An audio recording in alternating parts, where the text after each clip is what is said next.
रामपुर नाम के गांव में शारदा एक बुजुर्ग महिला रहती थी। उसके बेटे का नाम था रमेश। क्योंकि पूरा गांव गरीबी से जूझ रहा था, इसीलिए उन्हें भी बहुत समस्याएं थी।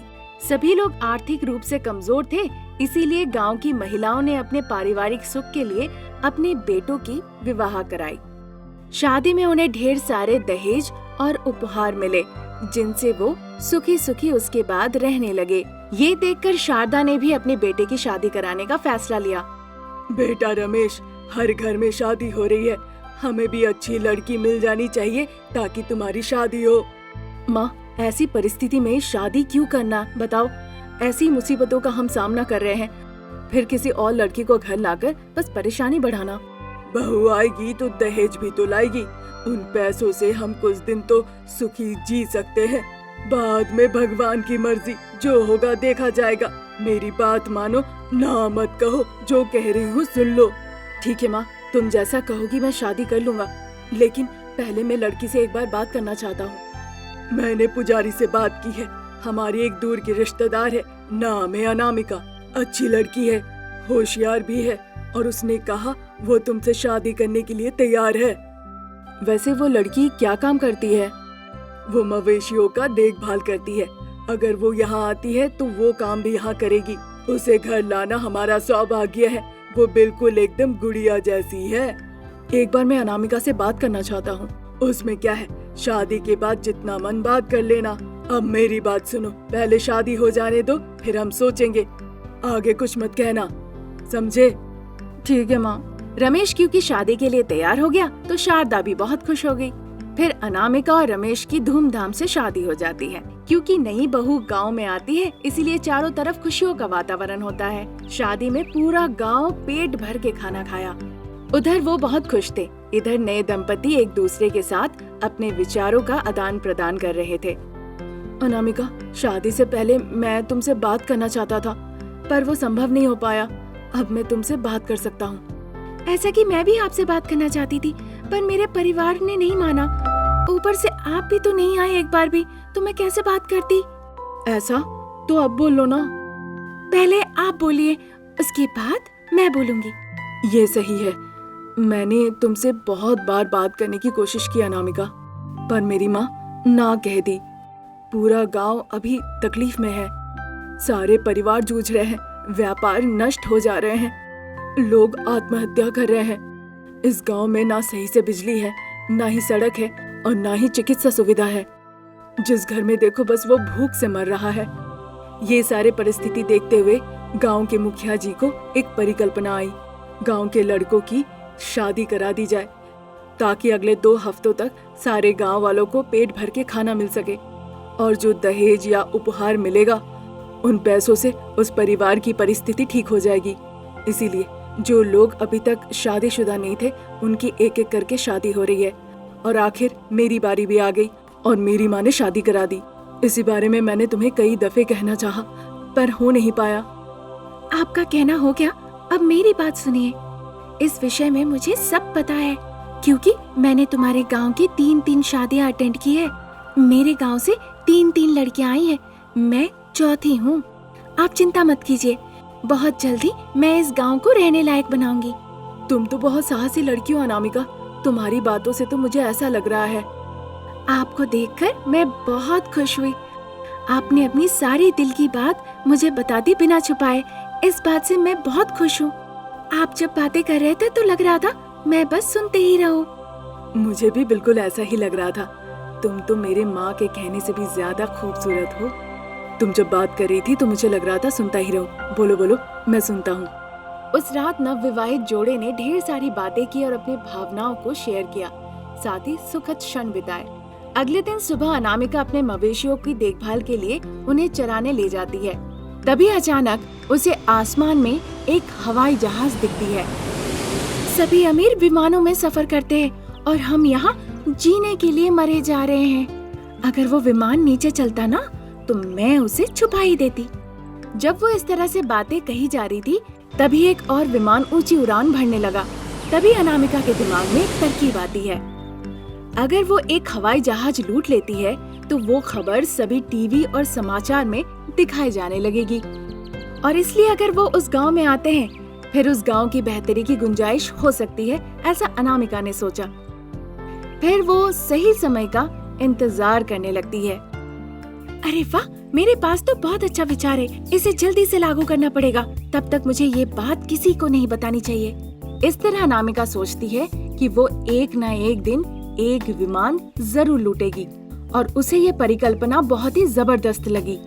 कुछ दिनों के बाद अनामिका विमान लूटने के लिए कुछ सामानों का इकट्ठा करती है और इस काम के लिए खुद को तैयार कर लेती है।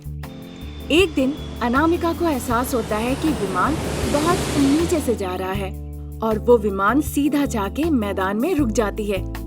विमान में कुछ तकनीकी दिक्कतों के कारण विमान को वहीं रोक दिया गया था। तभी अनामिका वहां जाके उस विमान को चोरी कर लेती है। वो जाके विमान को बड़े बड़े रस्सियों से बांध देती है ताकि वो विमान हिल ना सके। अब विमान हिलने की परिस्थिति में नहीं रही। जैसे ही ये खबर चारों तरफ फैल जाती है, सारे टीवी न्यूज चैनल वाले इसी बारे में चर्चा करना शुरू कर देते हैं। तभी अनामिका सबके सामने आके गांव की समस्या के बारे में सरकार तक बात पहुंचाती है। उसके बाद वो विमान को रिहा कर देती है। अनामिका के इस काम की वजह से सरकार के अधिकारियों को वहां तक आना पड़ा। उन्होंने गांव को आवश्यक सुविधाएं प्रदान की, गांव को बिजली कनेक्शन दी, पानी की आपूर्ति मिली। सिर्फ इतना ही नहीं, सरकार ने उन्हें चावल और दाल भी घर घर में दी। सभी ग्रामीणों ने अनामिका की बहुत प्रशंसा की। शारदा और रमेश को भी इस वजह से अनामिका पर बहुत गर्व हुआ। तब से गांव में अगर कोई भी समस्या होती थी, अनामिका स्वयं जाकर उन पदाधिकारियों से चर्चा करके समस्या का समाधान करती थी। तब से उस गांव में फिर कभी कोई समस्या नहीं आई। रामपुर नाम के गांव में शारदा नाम की एक धूर्त महिला रहती थी।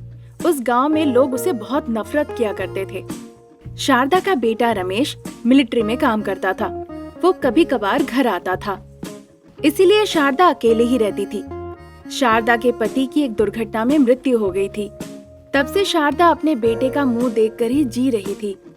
पर क्योंकि शारदा बहुत धुरंधर थी, इसीलिए उसके रिश्तेदार, आसपास के लोग उसके रवैया की वजह से नहीं आते थे। तभी एक दिन रमेश अपनी मिलिट्री के नौकरी से घर लौट आता है। माँ, कैसी हो? आशीर्वाद दो माँ। स्वस्थ रहो बेटा, खुश रहो। बहुत थक गए होगे, नहा धो के आराम करो। ठीक है माँ। जब रमेश विश्राम कर ही रहा था, उस वक्त शारदा गांव जाती है और वहां से 4 लड़कियों को अपने साथ ले आती है। जब रमेश की नींद खुलती है, वो अपने माँ के पास जाता है। जैसे ही वो जाता है, वो देखता है कि 4 लड़कियां उसके सामने बैठी हुई है। उन्हें देखकर रमेश बहुत आश्चर्य होता है। माँ, ये लोग कौन हैं? इनमें से एक तो मेरी बहू जरूर होगी। कब तक ऐसे अकेले रहोगे बताओ? अगर मैं एक लड़की को तुम्हारे हाथ सौंप देती हूँ, फिर मेरी कोई परेशानी नहीं रहेगी। माँ, अभी मैं शादी नहीं करना चाहता हूँ, मुझे थोड़ा वक्त चाहिए। मुझे इस तरह परेशान मत करो माँ। अगर तुम्हारे दिमाग में कोई है तो बताओ बेटा, मैं शादी करा दूंगी, मुझे कोई दिक्कत नहीं है। माँ, इस तरह तुम मुझे गुस्सा मत दिलाओ। थोड़ी देर के लिए ना तुम चुप रहो प्लीज माँ। ठीक है बेटा, अब तुम गुस्सा मत करो, मैं चुप हो जाती हूँ। ऐसा कहकर शारदा उन 4 लड़कियों को वापस भेज देती है जिन्हें उसने बुलाया था। उनके जाने के बाद रमेश हड़बड़ी से वहाँ से चला जाता है। शारदा को गुस्सा आ जाता है। रमेश, ऐसा मैंने क्या कर दिया है जो तुम जाने लगे? क्या हो गया है तुम्हें? माँ, बिना बताए इस तरह पागलपन मत क्या करो।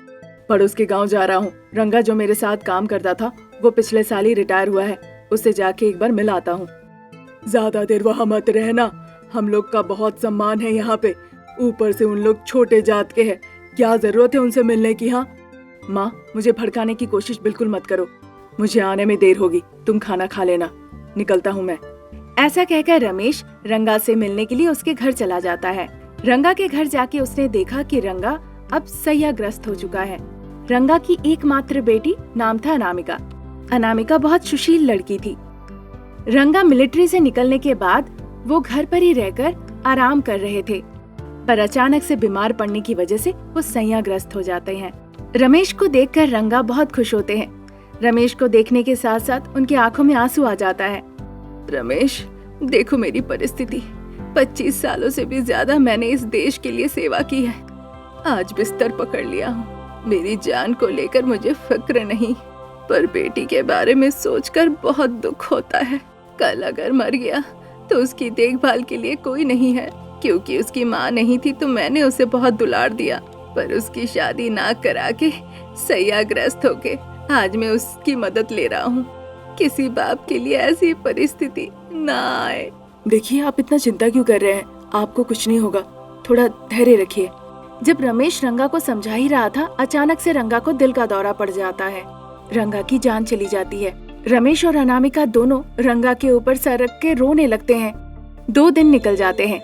रमेश अनामिका से शादी करके उसे घर ले आता है। जैसे ही शारदा दरवाजा खोलती है, उन दोनों को देखकर आश्चर्य हो जाती है और शारदा को बड़ा गुस्सा आता है। हाय रे, इसने इसे लाके क्या घटिया काम किया है। ये भी कोई जीवन है? एक फालतू लड़की को घर ले आए। ये तुमने क्या किया? इससे बेहतर था कि तुम मेरा सर कलम कर देते। माँ, चिल्लाना बंद करो। मैंने अनामिका को पसंद करके शादी किया है। अगर तुम्हें ये पसंद नहीं है तो मैं यहाँ से चला जाता हूँ, पर चिल्लाओ नहीं, समझी? रमेश की ऐसी बातें सुन के शारदा एक ही बार में चुप हो जाती है, फिर एक शब्द नहीं कहती। पर अनामिका को देखकर वो दांत कटकटाने लगती है। उसने अपने आप को रोका और अपने गुस्से को वहीं पर पी गई। कुछ दिन निकल जाते हैं। 3 महीने के बाद अनामिका गर्भवती होती है। रमेश इस बात से बहुत खुश था, पर शारदा तो इस बात के इंतजार में थी कि कैसे वो अपनी बहू से बदला ले और उसे कैसे उस घर से वो निकाल फेंके। अब क्योंकि रमेश की छुट्टियां खत्म हो गई तो उसे अब मिलिट्री वापस जाना पड़ेगा। उस रात उसने अनामिका से उस बारे में कहा। देखो अनामिका, माँ का बहुत बात विचार है। माँ के इस धूर्त स्वभाव की वजह से उससे मिलने भी कोई यहाँ पर नहीं आता।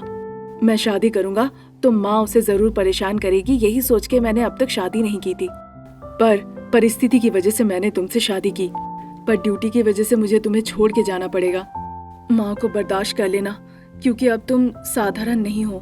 वादा करो अनामिका, मेरे लिए तुम सब बर्दाश्त कर लोगी। वहाँ एक अच्छा घर देख के मैं तुम्हें जल्दी अपने साथ ले जाऊंगा। तब तक थोड़ा धैर्य रखो। ठीक है जी, आप शांति से जाइए, कोई दिक्कत नहीं। उसके बाद जैसे ही रमेश चला जाता है, शारदा अनामिका के साथ बुरा बर्ताव करना शुरू कर देती है। गर्भवती होने के बावजूद वो अनामिका से घर का सारा काम करवाती थी, जैसे कपड़े धोना, बर्तन धोना, कुएं से जाके पानी ले आना, बाथरूम साफ करना। एक के बाद एक वो काम कराते ही रहती थी। इतना काम करने के बाद अनामिका को बहुत भूख लग जाती थी। शारदा सारा खाना खा लेती थी जो भी वो पकाती थी, और अनामिका को कुछ खाने नहीं देती थी। अनामिका को बहुत भूख लगती थी। इतना काम करने के बाद अनामिका थक हार के ऐसे ही सो जाती थी। अगले दिन भी शारदा अनामिका को खाने के लिए कुछ नहीं देती थी। अनामिका भूख बर्दाश्त नहीं कर पा रही थी। वो पड़ोसियों के घर पे जाके खाना मांगती है। पड़ोस की पार्वती उसकी भूख मिटाती है। जल्दी ही पार्वती रमेश को फोन करके ये सारी बातें बता देती है। रमेश 1 हफ्ते के अंदर ही आ जाता है। अनामिका की परिस्थिति देखकर वो हैरान रह जाता है। उसकी आंखें भर आती है। वो शारदा पे बहुत गुस्सा करता है। छिछि, ऐसी हो तुम भी तो कभी गर्भवती थी माँ। तुम्हें दर्द पता है, फिर भी तुम अनामिका को इस तरह तकलीफ दे रही हो। ऐसी माँ होने से ना होना बेहतर है। मैं अनामिका को अभी के अभी अपने साथ ले जा रहा हूँ। अब तुम अपने बारे में बैठ के अच्छे से सोचो। ऐसा ना कहो बेटा, तुम चले गए तो मेरा क्या होगा? बिना सोचे समझे कर बैठी, मुझे माफ कर दो। आज के बाद से मैं बहू को कोई भी तकलीफ नहीं होने दूंगी। शारदा की ऐसी बातें सुन के रमेश को थोड़ी राहत मिलती है। तब से शारदा अनामिका के साथ बहुत अच्छा बर्ताव करने लगती है। सास बहू एक साथ खुश रहने लगी। गर्भवती बहू को वो अपनी बेटी की नजरों से देखने लगती है और खुशी खुशी रहने लगती है।